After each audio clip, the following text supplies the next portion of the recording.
Est-ce que quelqu'un peut acclamer le Seigneur? Acclame le roi des rois. Acclame le roi des rois.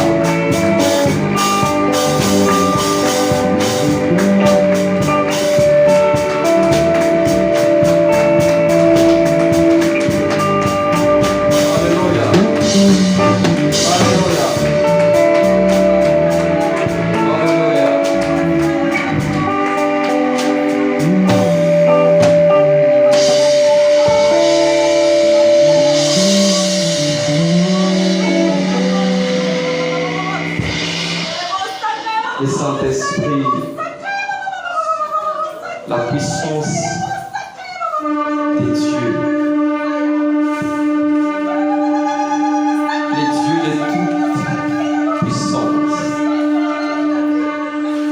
c'est lui qui appelle en existence ce qui n'existait pas, comme s'ils existaient. Les dieux de toute capacité. Les dieux qui est venu glorifier Jésus en ces lieux. Les dieux des grâces. La présence des dieux.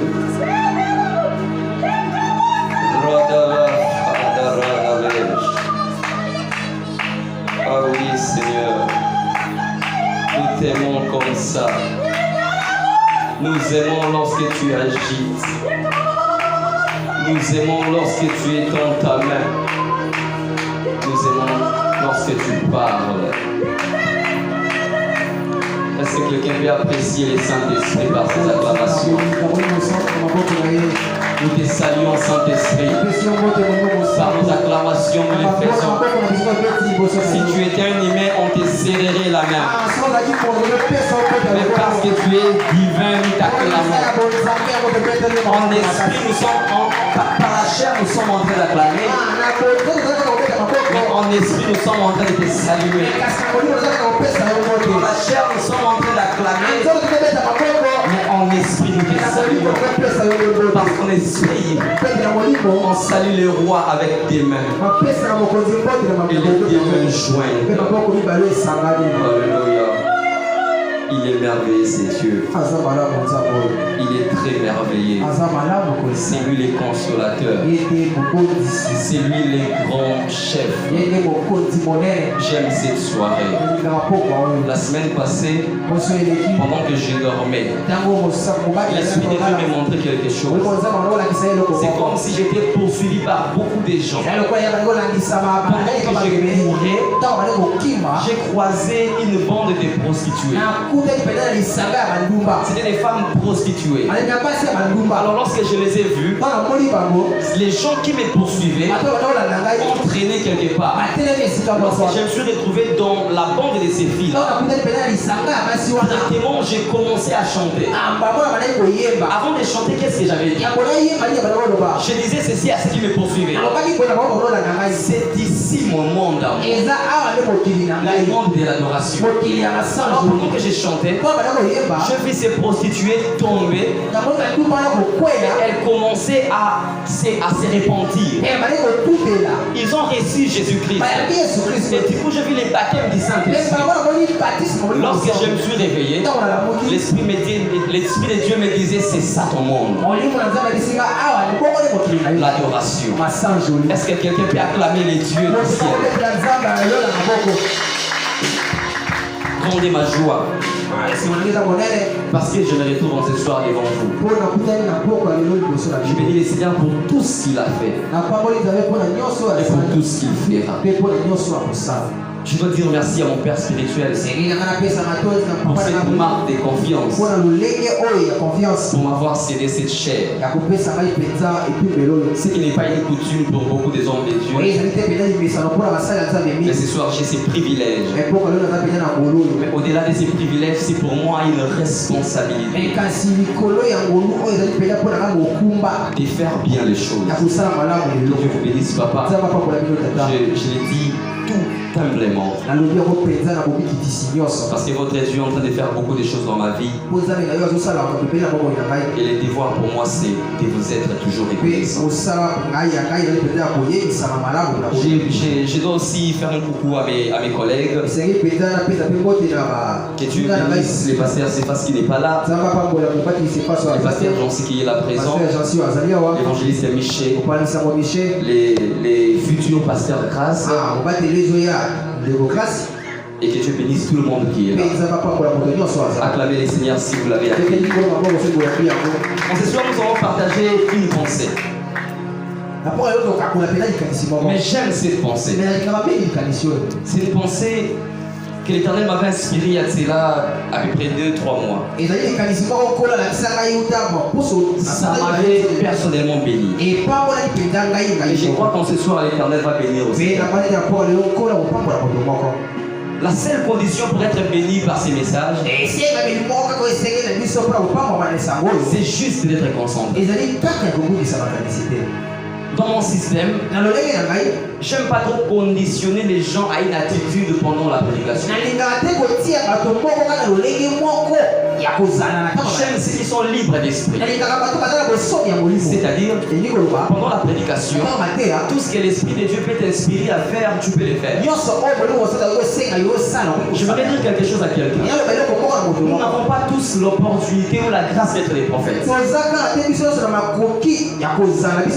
Mais nous avons tous la grâce d'être prophétique. La prophétie est un monde ou une maison avec une porte fermée, accessible aux personnes qu'il faut.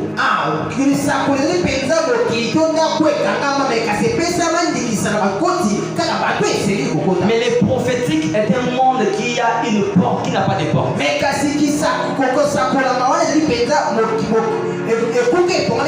Cela veut dire, pour accéder à la prophétie, il faut avoir, je dirais, une permission. C'est pourquoi la Bible dit que Dieu a fait des saints, non pas des prophétiques, mais des prophètes. C'est-à-dire qu'il y a une catégorie de personnes spécifiques pour être prophètes. Mais pour être prophétique, l'Éternel n'a pas fait des incommes. C'est pourquoi c'était impossible d'appeler des gens des prophètes, mais pendant qu'ils n'étaient pas des prophètes. La Bible dit ceci. Abraham était appelé prophète par l'Éternel. Mais si vous cherchez dans la Bible, vous ne verrez pas là où Abraham faisait l'insigne de l'Éternel. C'est parce qu'Abraham n'était pas un prophète dans le sens de ce qu'il prophétisait. Mais il était un prophète dans la catégorie de ce qui était prophétique. J'aimerais vous dire une chose. Un prophète est caractérisé par une chose. Un prophète est caractérisé par la vision et la vision. Cela veut dire ce qu'il a vu et il voulait dire. Mais un prophétique est caractérisé par la sensation et l'action. Un homme prophétique n'a pas seulement besoin de voir l'Éternel dans les trois personnes. Il a juste besoin de voir les trois personnes et de détecter l'Éternel. Lorsque vous êtes un homme prophétique, on vous appellera prophète comme Saoul, mais vous n'êtes pas prophète.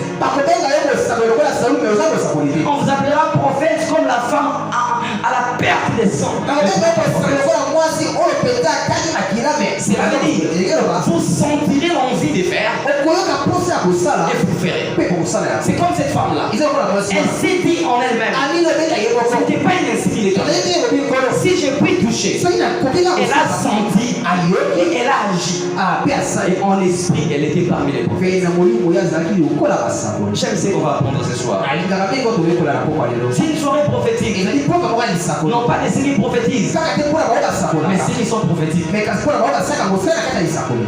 2 Timothée le chapitre 4. Le verset 1 à 9. Je donc conjure devant Dieu et devant Jésus-Christ,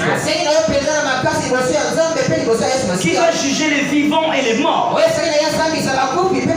Et au nom de son apparition et de son royaume, prêche la parole.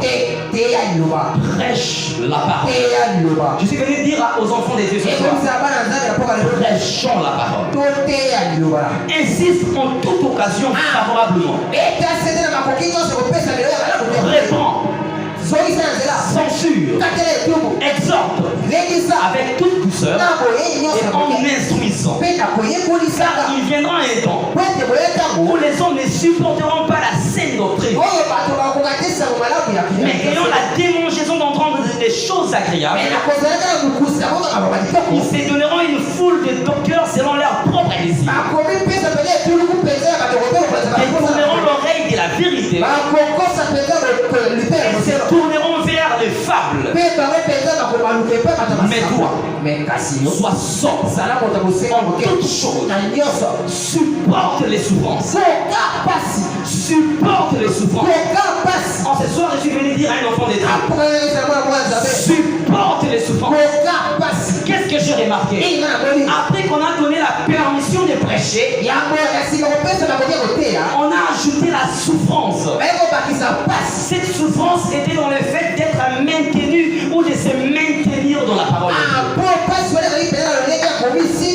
J'aimerais dire à ceux qui tiennent à la parole de Dieu que derrière cette maintenance de la parole de Dieu se cache une souffrance. C'est pourquoi Jésus avait dit à ses disciples, je vous dis ces choses afin que lorsque ça arrivera, que vous n'ayez pas crainte dans vos cœurs. Je suis venu dire à ceux qui tiennent à la parole de Dieu, sachez qu'il n'y a pas une souffrance, il y a des souffrances. Fais l'œuvre d'un évangéliste. Remplis bien ton ministère. Car pour moi, je sers déjà des libations. J'aime ce terme. Je sers des libations. Et le moment de mon départ, j'ai combattu le bon combat. J'ai achevé la course. J'ai gardé la foi. J'ai combattu le bon combat. J'ai achevé la course. J'ai gardé la foi. Désormais, la couronne de justice m'est réservée. Le Seigneur, les justes juges, me les donnera dans ces jours-là. Non seulement à moi, mais à Jancy. Mais non seulement à Jancy, à Grâce. Mais non seulement à Jancy, à Miché. Mais non seulement à Miché, Divin aussi bien en avoir. Non seulement à Divin, aussi bien en avoir. Non seulement toute la LCPP en avoir. Mais encore à tous ceux qui auront aimé son avènement. Viens au plutôt vers moi. Écoutez-moi, Hébreu. Et pratique quelque chose qui me fait du bien. Hébreu chapitre 12, verset 1 à 4. Nous donc, aussi, puisque nous sommes environnés d'une si grande nuée de témoins, est-ce que quelqu'un croit qu'en lui il y a une nuée de témoins? Il dit rejetons tout fardeau et les péchés qui nous enveloppent si facilement, et courons avec persévérance dans la carrière qui nous est couverte, ayant les regards sur Jésus, le chef et le consommateur de la foi, qui en vue de la joie qui lui était réservée a souffert la croix, méprisé l'ignominie, et s'est assis à la droite du trône de Dieu. Le Jésus que je te prête ce soir, il est à la droite du Père de Dieu.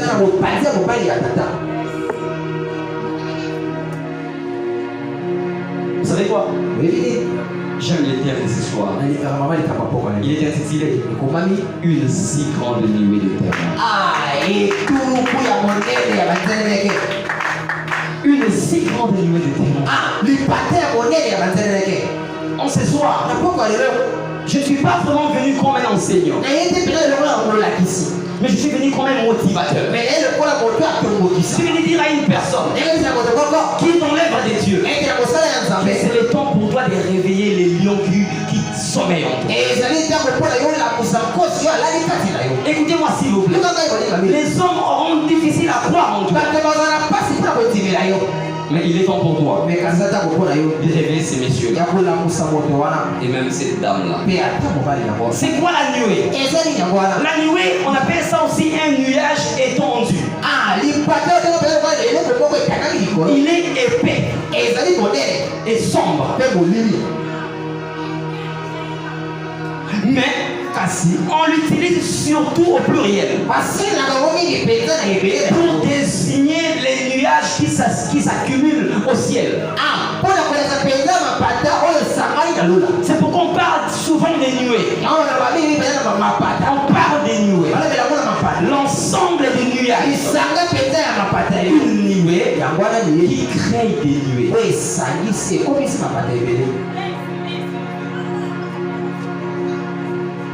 C'est qui un témoin? Un témoin, c'est celui qui certifie ou bien qui peut certifier une chose qu'il a vue ou entendue. Lorsqu'on parle d'un témoin, c'est la personne qui avait vécu, soit qui avait vu une chose. C'est la personne qui, après avoir vu une chose, ou entendu une chose, il peut relayer la version de la chose. Parce qu'on appelle témoin. Et pour ça aussi.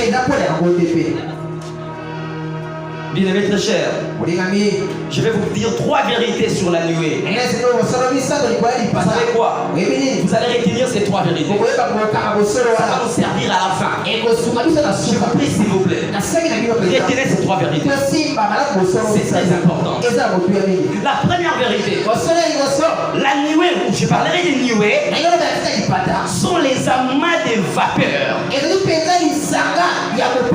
qui deviennent de l'eau. La nuée, c'est un amas de vapeur. Voilà. La vapeur, c'est ça. La vapeur. La vapeur. C'est la vapeur, hein? La vapeur, lorsqu'elle s'accumule, lorsqu'elle s'en monte, ça crée des nuées.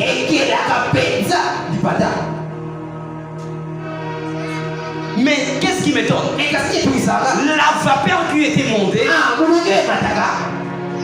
a créé des nuées. Et ces nuées deviennent de l'eau. De l'eau suspendue dans les cieux.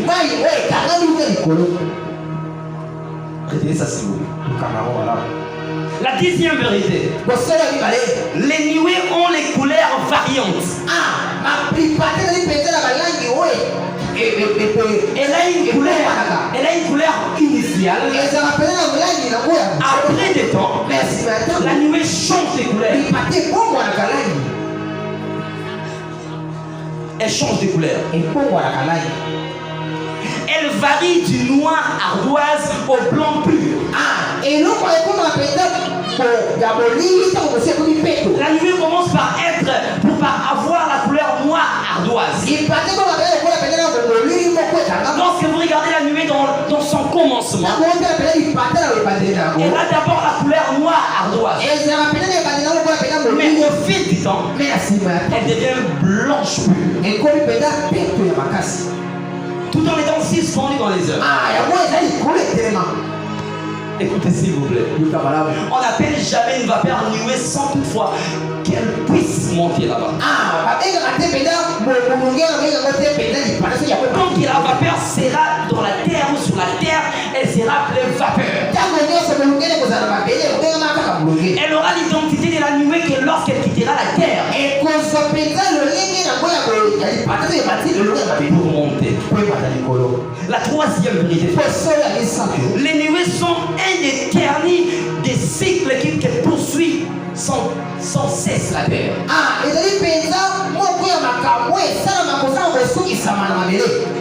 La planète, les planètes dépenser de l'eau. Mais cette eau-là provient de la nuée. Cela veut dire la nuée est l'une des choses qui fait la force des planètes. Pourquoi? Parce que l'eau qui provient des nuées, c'est elle qui arrose la terre. Elle était montée nuée, elle était une vapeur, elle s'est transformée en nuée. Alors elle a commencé à nourrir les plantes sur la terre.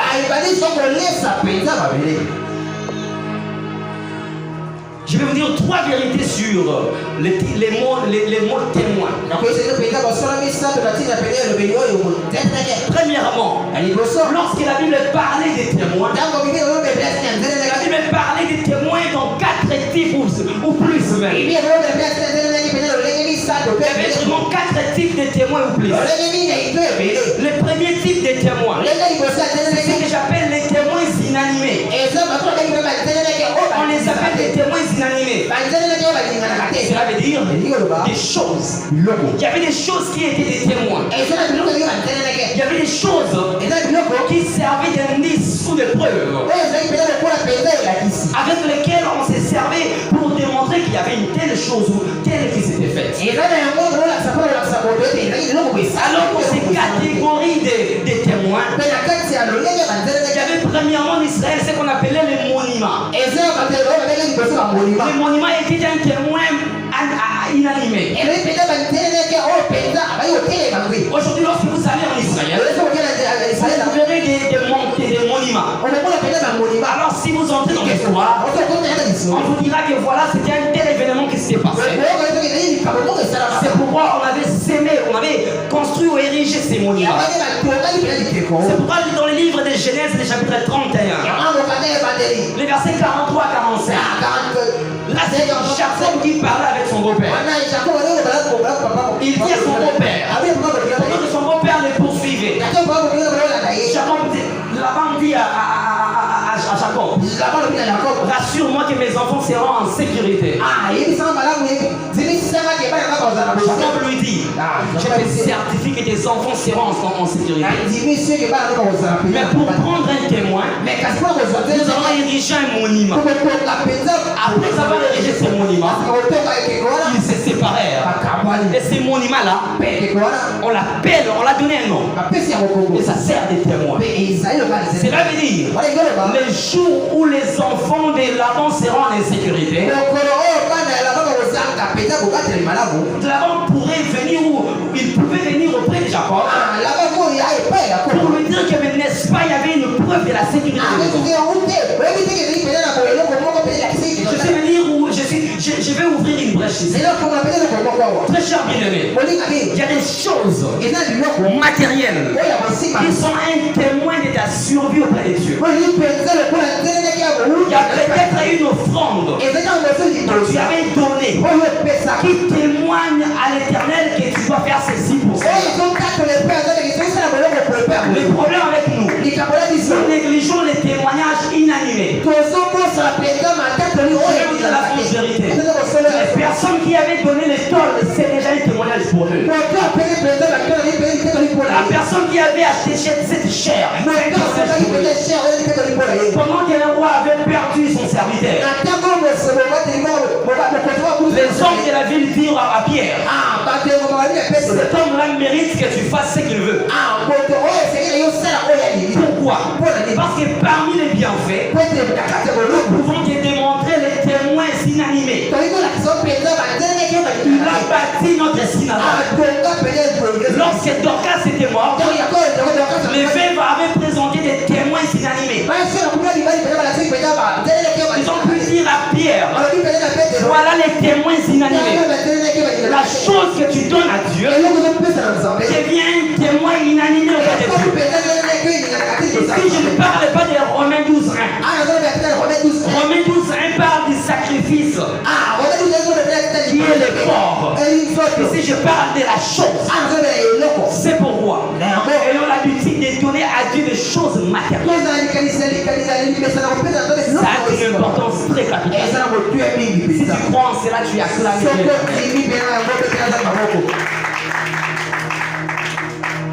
Et à part les monuments, il y avait ce qu'on appelle les rouleaux de la loi dans l'arche de Dieu. Lorsqu'on déposait les rouleaux de la loi, Moïse disait au peuple d'Israël, ces rouleaux vous servira de témoins. À part les rouleaux, il y avait les pierres. En élevant aussi les pierres qui étaient des témoins. À part les pierres, il y a aussi les ciels et la terre. C'est aussi des témoins inanimés. C'est pourquoi dans Deutéronome 86, Moïse pouvait dire, je prends à partir de ces jours les ciels et la terre comme témoins. Il y a aussi des choses que j'aime. On appelle ça la parole de Dieu. C'est aussi un témoin. La Bible dit dans le livre de Matthieu 24, que cette bonne nouvelle sera prêchée partout dans les nations afin qu'il vous serve de témoignage. Cette parole sera une preuve que moi, la parole vivante, j'étais avec vous. Frère, ces genres de témoins animés, on appelle ça en droit les pièces à conviction. Des choses palpables mais qui peuvent ajouter des pourcentages dans les dires de la personne. Êtes-vous majeur? Êtes-vous majeur? Oui, je les suis. Pouvez-vous nous donner la preuve? Vous sortez votre carte. C'est une preuve inanimée. Frère, les deuxième type de témoins, c'est ce qu'on appelle les témoins passifs. Qui peut être un témoin passif? Un peuple peut être un témoin passif. Une assemblée peut être un témoin passif. Un auditoire comme vous pouvez être un témoin passif. Cela s'est fait souvent lorsqu'il y a une déclaration ou une rencontre d'engagement. Je vais vous donner un petit exemple. Deux personnes qui se sont aimées, mais pourquoi nous parlons de mariage religieux? Et il faut que ce mariage soit honoré de tous. Ceux qui sont là derrière, ils sont des témoins, des témoins passifs. Cela veut dire la responsabilité ou les retombées de votre engagement ne leur implique pas. Mais témoins, ils sont là. Ils vous voient.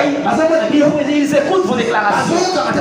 Les jours où tu vas trahir l'autre, les hommes diront, ah voilà, on était là au jour de votre engagement. Un témoin passif.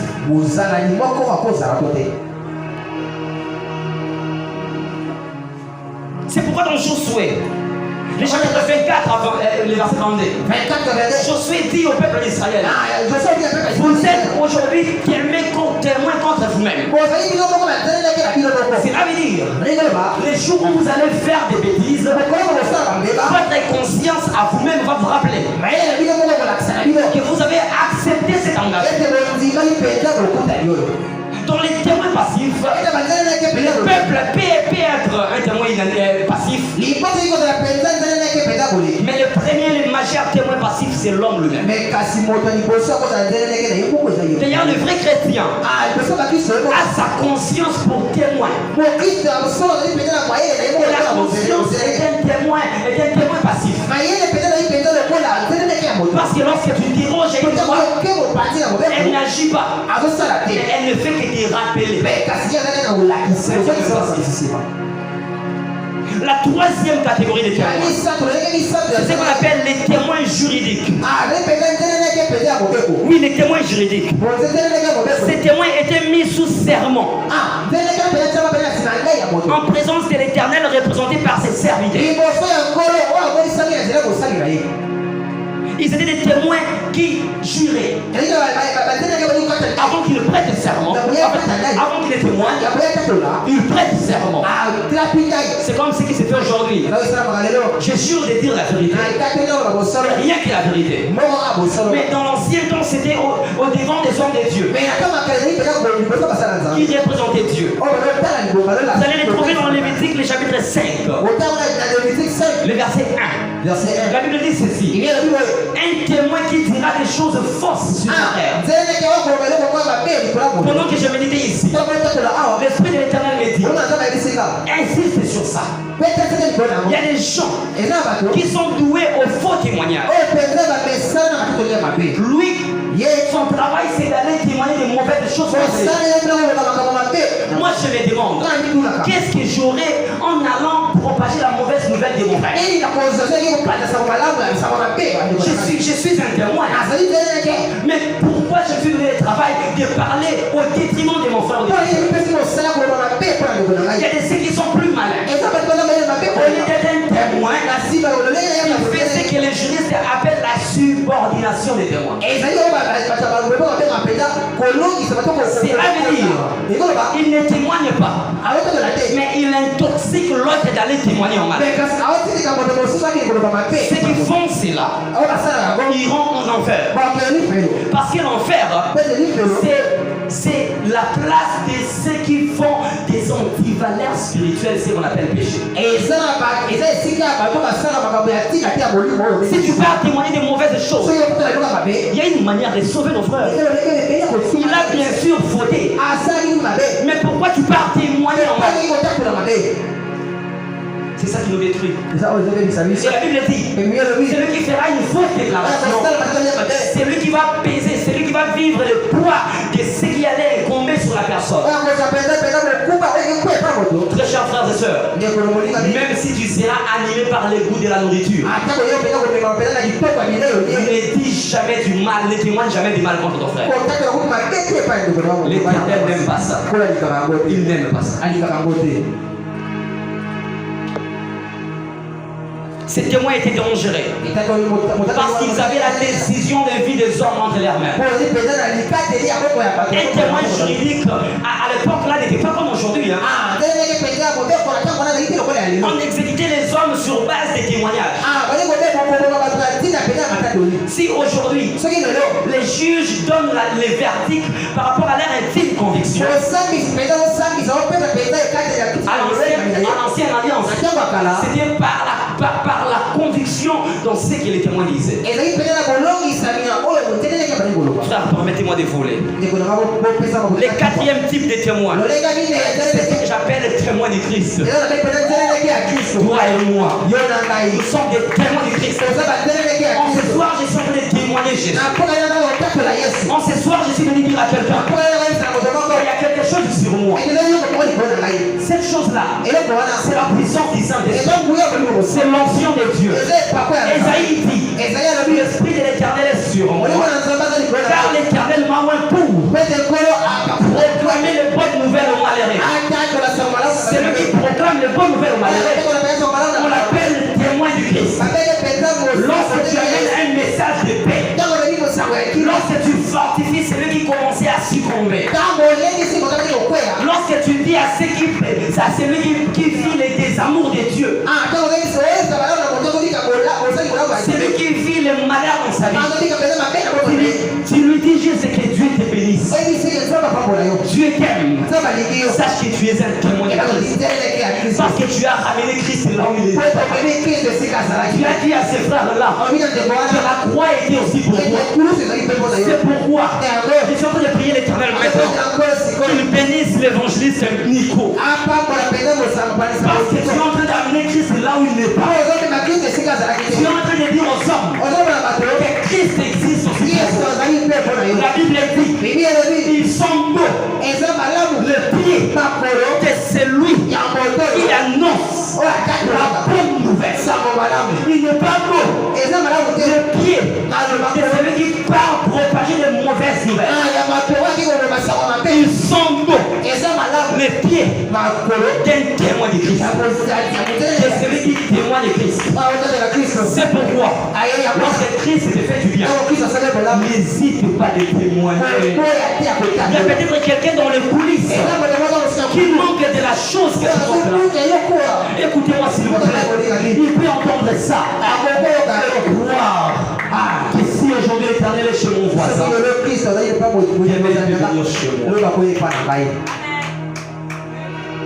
il peut venir chez moi.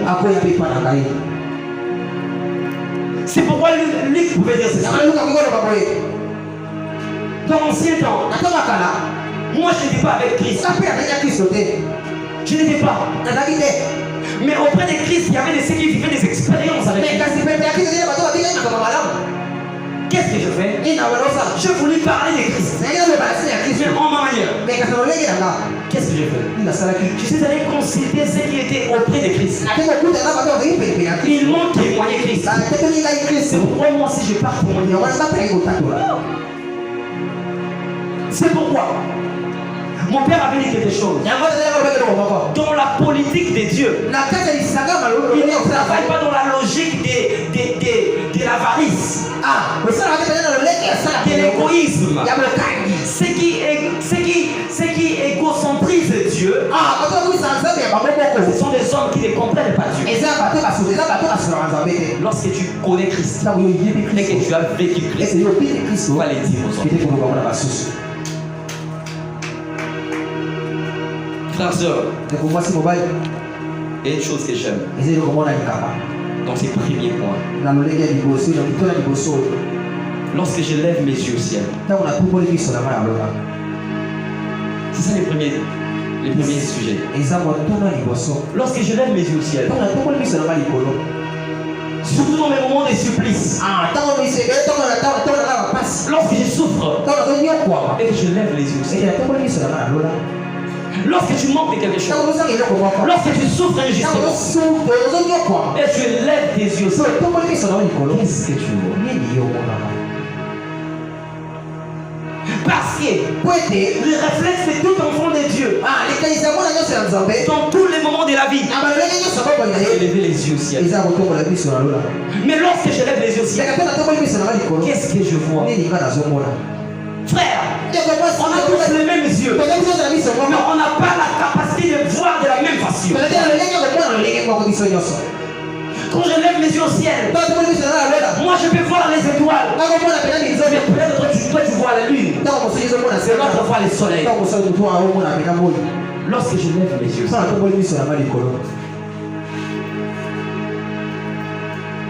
lorsque nous levons nos yeux au ciel, nous n'avons pas tous la même manière de percevoir les signes et de les interpréter.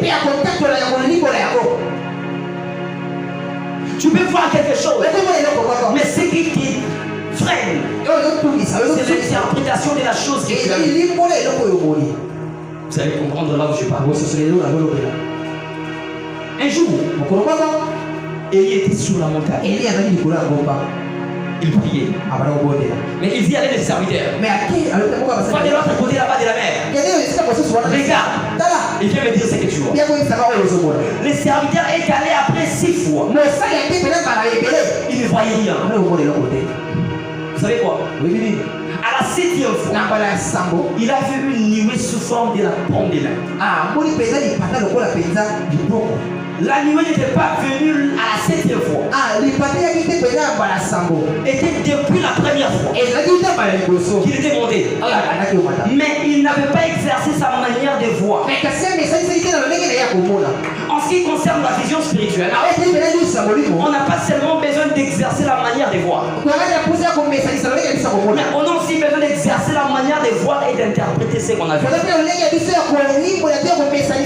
C'est pourquoi il y a plusieurs parmi nous qui ont vu, mais parce qu'ils n'avaient pas interprété, la chose était passée. Dans les spirituels, les choses n'arrivent que telles que vous ne les voyez pas, mais telles que vous les interprétez.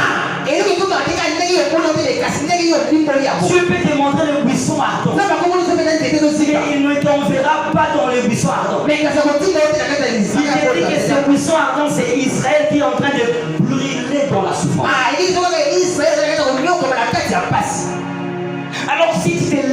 à voir les buissons. Tu ne vivras rien dans ta vie. Parce que le buisson qui prend le feu devant toi veut dire le peuple que tu dois sauver. Tu ne t'enverras pas d'aller sauver le buisson. Parce que ça n'a pas de sens. Dans la première perception des langages de Dieu, il y a toujours eu de l'imbroglio.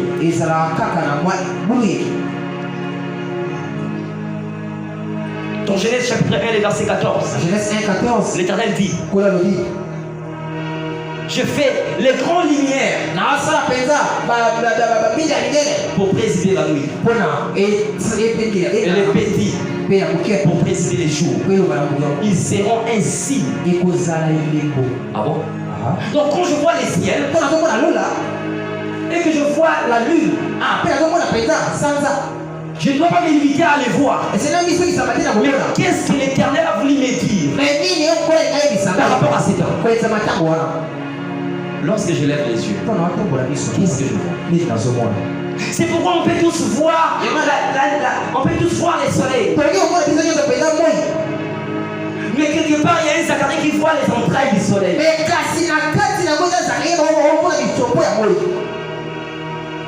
Lorsqu'il voit les soleils, il se dit c'est la résultance des fruits des entrailles de Dieu.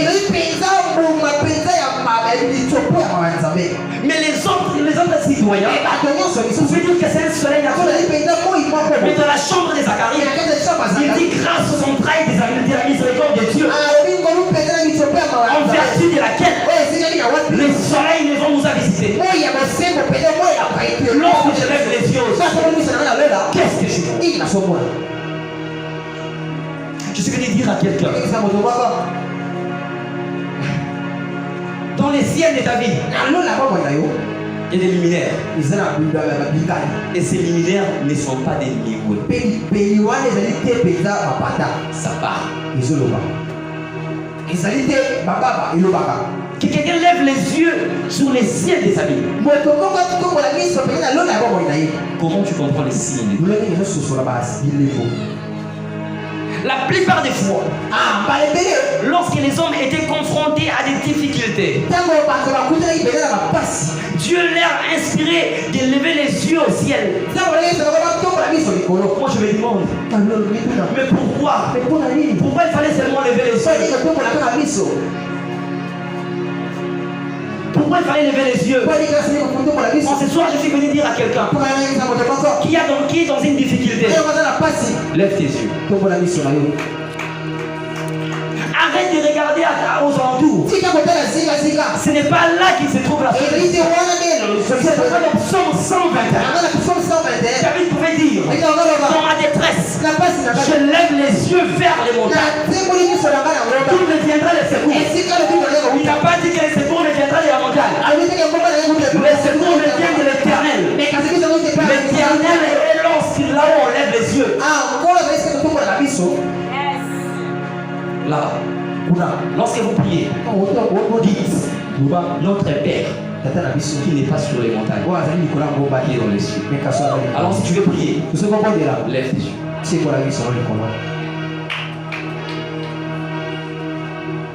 Lève tes yeux.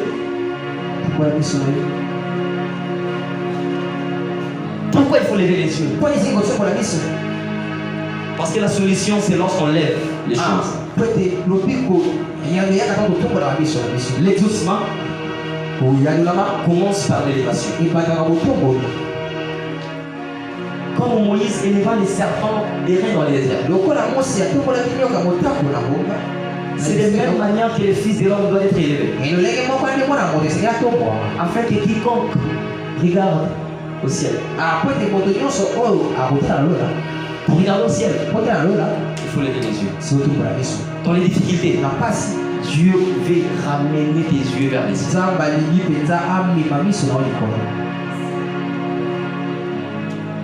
Frère, lever les yeux au ciel n'était pas un acte hasard. Frère, ça cachait quelque chose, je vous assure. Quand je vous parle de lever les yeux, je ne vous parle pas de blabla. Je vous parle des choses qui sont vraies. solo. Parce que le fait de lever les yeux cachait une réalité. Ça cachait une révélation.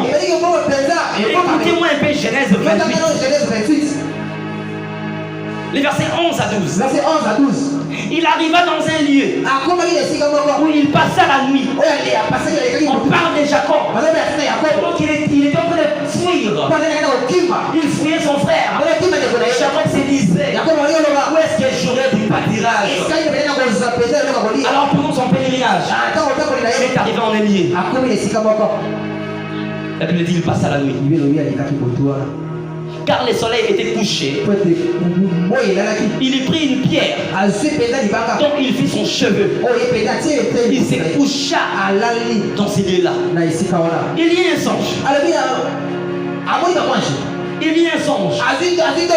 Et voici une échelle était appuyée sur la terre. L'échelle était appuyée sur la terre.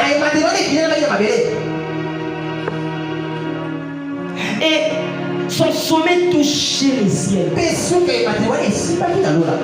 Ah, c'est fort ça. Et voici les anges de Dieu descendaient. Non. Les anges montaient et descendaient. Il a vu une échelle. Mais il a vu les anges qui montaient et descendaient. Et voici l'Éternel s'étendait au-dessus d'elle. Et il dit, je suis l'Éternel, le Dieu d'Abraham, ton père, et le Dieu d'Isaac. La terre sur laquelle tu es couché, je la donnerai à toi et à ta postérité. Vous savez quoi? L'Éternel avait lu dans les cœurs de la personne qui était là. Il a lu qu'il y avait des choses qui montaient. Il avait besoin du repos. Il réclamait dans son esprit la postérité. C'est pourquoi l'Éternel lui dit, parce que j'ai vu tes prières monter, sache que je te ferai descendre quelque chose. Lorsque tu lèves les yeux au ciel, assure-toi qu'il y a des bénédictions qui te descendent. Les bénédictions ne descendent pas sur ceux qui rabaissent leurs yeux, mais sur ceux qui lèvent leurs yeux. C'est pourquoi les anges commençaient par monter. Écoutez-moi, les anges ne montaient pas de main vide. Les anges ne montaient pas de main vide. Les anges ne montent qu'avec la prière. Mais ceux qui reviennent avec le bénédiction. Les anges ne montent qu'avec le prière. C'est pourquoi l'Éternel n'avait pas demandé à Jacob, que veux-tu? Parce que les anges qui montaient avec des calebasses. L'Éternel a juste regardé la corbeille. Il a compris que celui qui fuit a besoin de la postérité. Il est un pèlerin. Et il a besoin d'une terre. Alors qu'est-ce que je dois faire? Je dois lui parler. L'Éternel est venu te dire, je suis l'Éternel, le Dieu d'Abraham. Cela veut dire, le Dieu de celui qui avait promis ton père. Le Dieu de celui qui avait promis ton père Isaac. Je suis venu maintenant devenir ton Dieu. Alors parce que tu manques de terre, je te donnerai des terres. Parce que j'ai senti quelque chose monter avec le sang. Lorsque c'est monté, je me suis senti obligé de descendre. J'aimerais dire quelque chose à quelqu'un. L'Éternel ne répond jamais.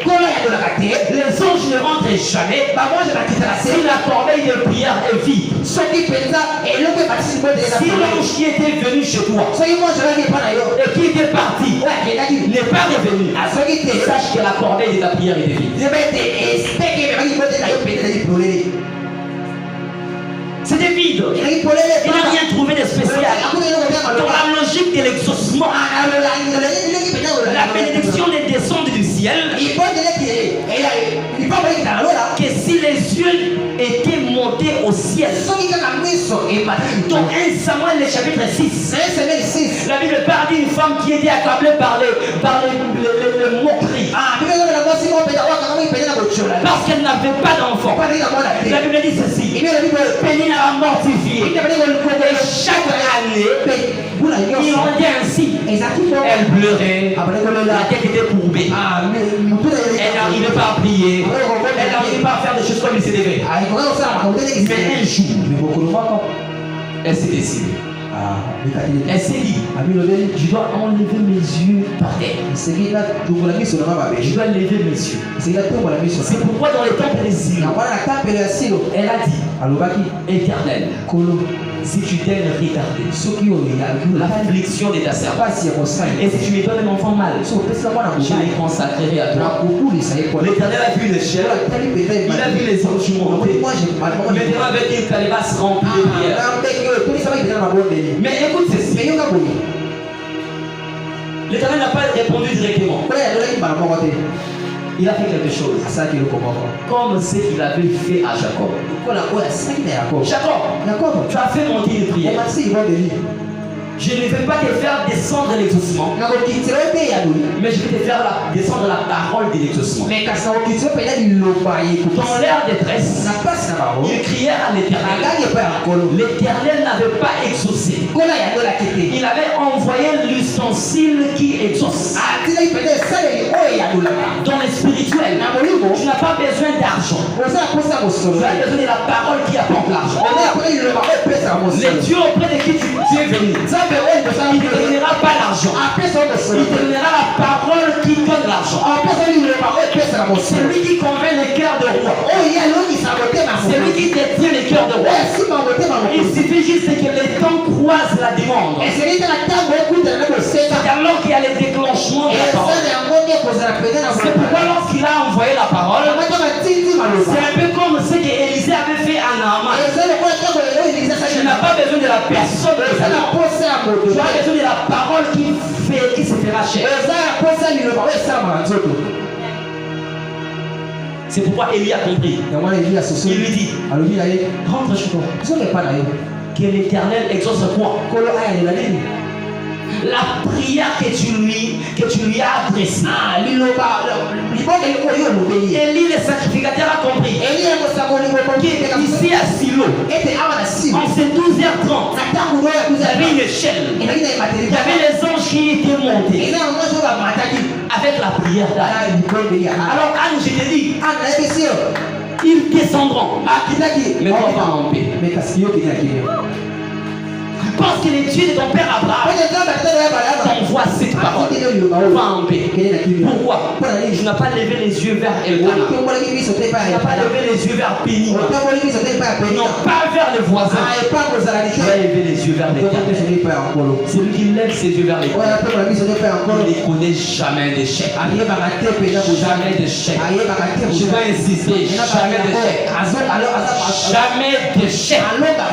Jamais d'échec. Je dois terminer. Merci ça. Lorsque je lève mes yeux vers le ciel, de qui est-ce que je m'approche? Vous devez savoir, lorsque vous levez les yeux au ciel, vous ne verrez pas seulement, mais vous vous approcherez aussi. Les yeux vers le ciel, c'est la direction que vous êtes tracée. Mais ça ne suffit pas. Approchez-vous. C'est pourquoi la femme en perd des sangs. Il n'était pas limité à lever les yeux vers Jésus. Mais elle était approchée. Ce qui nous tue, c'est que nous avons vu l'agneau de loin, mais nous sommes restés auprès de Jean-Baptiste. Comment on t'a montré l'agneau? Tu as vu l'agneau, mais tu restes chez Jean-Baptiste. Non, celui qui lève les yeux vers l'agneau va partir chez l'agneau. Il doit partir. Pourquoi? Parce que si tu restes auprès de Jean-Baptiste, on va le décapiter à ta.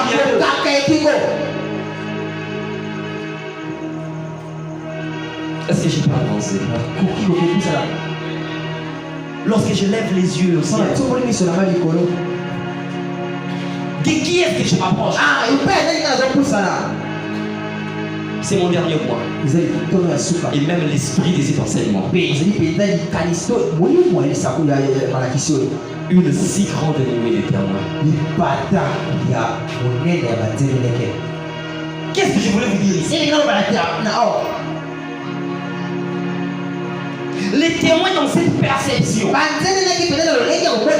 ils ne sont pas ceux qui parlent. Je venais tantôt vous parler des témoins de Christ. Les personnes qui ont vu, qui ont entendu, et qui ont rapporté les paroles. Mais lorsque Hébreu nous disait que nous voulons, nous qui sommes environnés d'une si grande nuée de témoins, qu'est-ce qu'Hébreu nous parlait? C'était quoi cette si grande nuée de témoins? Je voudrais dire à quelqu'un, dans les moments de détresse, lorsque tu lèves les yeux au ciel, sache qu'il y a au-dessus de toi une si grande nuée de témoins. Et lorsque tu t'approches pas seulement auprès de Dieu. Ah, d'ailleurs, mon père venait de le dire. C'était super. Dans le livre d'Hébreu, je vais vous expliquer une petite chose. Après, on va terminer. Hébreu chapitre 12, le verset 18. Vous ne vous êtes pas approché d'une montagne qu'on pouvait toucher et qui était embrasée par le feu. C'est comme s'il avait lancé un appel. Et les hommes se sont approchés. Alors il est en train de donner les instructions à ces hommes. Vous voyez là où vous êtes. Vous ne vous êtes pas approché d'une montagne. Vous aviez des problèmes. Vous aviez des difficultés. Vous aviez crié à l'Éternel. Il vous a répondu. Lorsque vous avez levé les yeux, vous êtes venus. Alors je vous signale que là où vous êtes, vous n'êtes pas devant une montagne.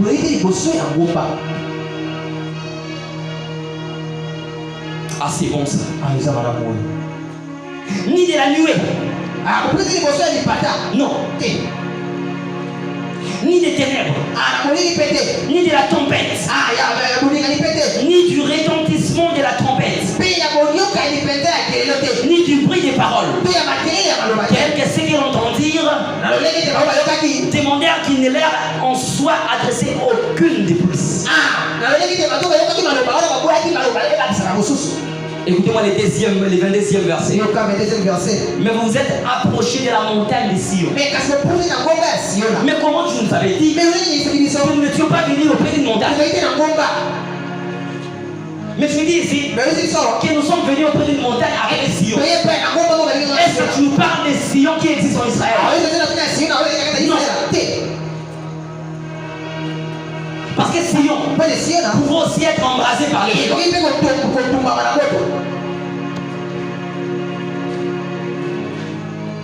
De la cité du Dieu vivant. Qui dit cité parle d'une société. Cela veut dire l'endroit où habitent des personnes. Donc lorsque tu t'es approché, lorsque tu avais des douleurs, des problèmes, la mort qui t'environnait, tu vas lever les yeux vers les cieux. Et quand tu t'es approché, tu t'es approché auprès d'une cité.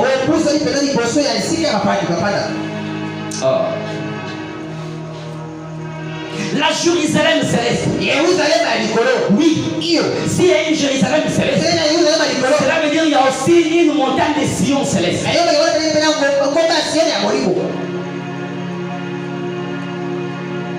Des myriades qui forment le cœur des anges. Dans cette cité-là, il y a des myriades de gens. Le cœur, c'est la fête. Ils sont en train de fêter. Mais une fête avec qui? J'aime la suite de l'assemblée des premiers-nés. Inscrit dans les cieux.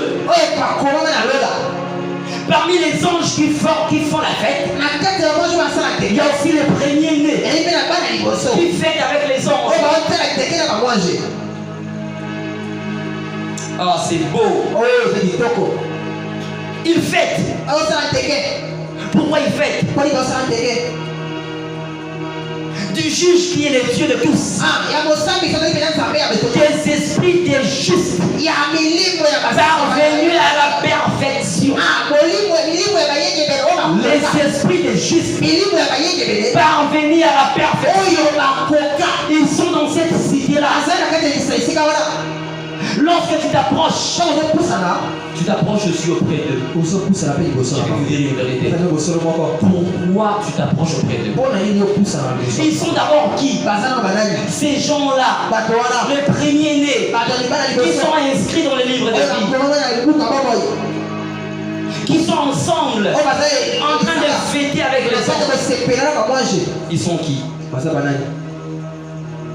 Très chers frères, c'est très facile à comprendre, n'est-ce pas? Une si grande nuée des témoins. Je vous avais dit qu'un témoin, c'est la personne qui a vu, entendu et qui témoigne. Mais lorsque est prêt de parler d'une si grande nuée de témoins, il ne parlait pas de ceux qui ont entendu, vu et qui témoignent. Mais il parlait au contraire de ceux qui ont vécu, qui sont devenus, je dirais, qui sont devenus une référence. Les témoins dans ces contextes ici, je ne veux pas dire la personne qui parle, parce que ça vient du mot hébraïque ou du mot hébreu aide. Mais j'aime plus les Grecs qui appellent ça martus. Lorsque les Grecs appellent témoin martus, ils parlent de la personne qui est devenue, en français, c'est ce qu'on appelle les martyrs. Cela veut dire une personne qui par sa prouesse a vécu des situations difficiles. Une personne qui est passée par des difficultés et qui ensuite a été tuée à cause de la opinion. Alors il est devenu une référence. C'est pourquoi aujourd'hui au Congo nous parlons des martyrs de l'indépendance. Nous parlons de Lumumba qui avait tenu mort de sa position. On l'a tué à cause de cette position. Alors lorsque nous encourageons les gens, nous leur disons soyez aussi focus comme Lumumba. Cela veut dire Lumumba a souffert patiemment. On l'a tué. Il est devenu un témoin de la prouesse. Il est devenu un témoin de la maintenance. Lorsque Paul nous disait nous sommes environnés d'une nuée de témoins, il nous parlait de l'ensemble des personnes qui ont supporté patiemment les souffrances, qui ont donné leur vie et qui ensuite ils sont allés à la félicité. Alors vous expliquer les contextes de ces versets. Il a dit ceci: nous qui sommes environnés d'une si grande nuée, abandonnant tout fardeau et courant vers la carrière qui nous est ouverte. Qu'est-ce qui s'est passé en Israël? C'est comme si c'était dans un stade. Alors il y avait des gens qui avaient l'expertise de la matière ou du sport. On les mettait dans les gradins. Qu'est-ce qu'eux faisaient? Ils avaient juste pour rôle d'encourager ceux qui couraient. On leur disait ceci: vas-y, n'arrête pas. J'étais aussi là. J'avais vécu ça. Mais j'avais vaincu. Malgré ce qui m'était arrivé, j'avais tenu jusqu'à la fin. C'est pourquoi je suis sur les gradins. Alors toi aussi cours. La nuée des témoins, ce sont les hommes qui ont vaincu, c'est par quoi tu es en train de passer. C'est pourquoi Jésus dit à Pierre et à ses amis, au dernier moment, je vous donnerai la puissance. Le Saint-Esprit survenant vous. Vous serez mes témoins. Vous ne serez pas les témoins qui parlent. Je vais vous le prouver. Parce qu'il dit ceci. Vous serez mes témoins dans Jérusalem, dans la Judée, la Samarie, et jusqu'aux extrémités de la terre. Les extrémités de la terre s'appellent Badara. Est-ce qu'il y a ici Pierre? Est-ce qu'il y a Jean? Il n'est pas là. Et nous parlons de sa promesse. Il est maintenant ici par ce qu'il avait fait. Et du coup, si on m'arrête dans une prison, on m'enferme avec des chaînes, je penserai à l'animé qui s'appelait Pierre. Il me dira, j'étais aussi dans la prison, j'avais vaincu cela. N'abandonne pas. Si je manque cette fois, il y a une nuée qui m'environne, qui s'appelle Anne. Elle me dira, j'étais aussi là, mais dans la fin, j'avais levé mes yeux, Dieu m'avait écouté, il m'avait exaucé. Toi aussi, n'abandonne pas. C'est pourquoi ici à Badara, je vous parle d'une nuée qui s'appelle Anne. Je vais vous parler d'une nuée qui s'appelle Abraham. Il a passé beaucoup de temps sans enfants, mais enfin, je vais vous parler ici de Pierre, Père Zéquité, mais enfin il avait le sacré. Je vais vous parler ici du grand pasteur Jésus-Christ de Nazareth. Lui qui est même père, mais qui a reçu le nom au-dessus de tout le nom. Lorsque je me sens accablé, je me rappelle que la nuée qui m'environne, je me rappelle qu'il y avait un certain Jésus qui m'avait même pendu. Moi je ne suis pas pendu. Moi je ne suis pas pendu. Moi je ne suis pas pendu. Sarah, elle avait reçu mon enfant à la ménopause. Moi je n'aime même pas la ménopause. Abraham était devenu un engagé auprès de Dieu dans un âge avancé. Zacharie, il était devenu vieux. Mais il avait vaincu cela. Si lui il avait vaincu cela, même si ça tarde, je vivrai comme les 4 êtres vivants. Je vivrai comme les 4 êtres vivants. Et puis il y avait les yeux devant, les yeux devant, les yeux derrière. Il disait Saint, Saint, Saint, et l'Éternel, celui qui était dans le passé, il était. Comment je suis guéri? Je me suis servi de mes yeux derrière.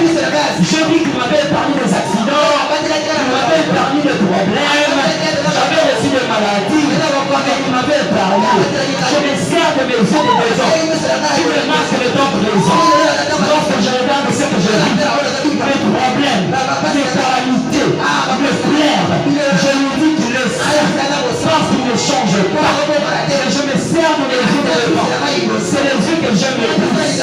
Lorsque je me sers de mes yeux de devant, ça me montre le futur. Ça veut dire ceci. Je vois que l'Éternel agira dans ma vie comme il avait agi dans la vie d'un nuée. Cette nuée-là, elle s'appelle Job. Il avait dit, ton père est vivant. Je sais, il se lèvera, me prédéterminer. Ton père est vivant. Mais j'aime une chose. On n'a pas dit Saint, Saint, Saint à celui qui était, celui qui est et celui qui viendra. Non, ils ont dit ceci. Saint, Saint, Saint à celui qui était, qui est et qui vient. Et non à celui qui viendra. Auprès de Dieu, le futur s'appelle présent. Dans les choses de Dieu, lorsqu'il te dit, je te bénirai, sache qu'il t'a béni. Oh my God. Lorsqu'il te dit, je te bénirai, sache qu'il t'a béni. Et bon Dieu, c'est que tu n'étais pas, tu le deviens. Lorsque Dieu te dit que tu l'es, c'est que tu n'as pas, tu l'as. Lorsque Dieu te dit que tu l'as, et que cela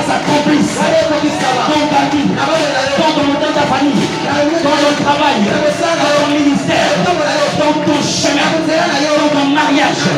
Au nom de Jésus. Au nom de Jésus. Amen. Que Dieu bénisse sa parole. Que le Seigneur vous bénisse abondamment. Vous bénisse abondamment. Au nom de Jésus. Alléluia, alléluia. Merci Jésus. Merci Jésus pour ta présence. Est-ce que tu peux te lever là où tu es? Tu peux te lever. Je sens la gloire de Dieu en ces lieux. Je sens une ancienne prophétique en ces lieux.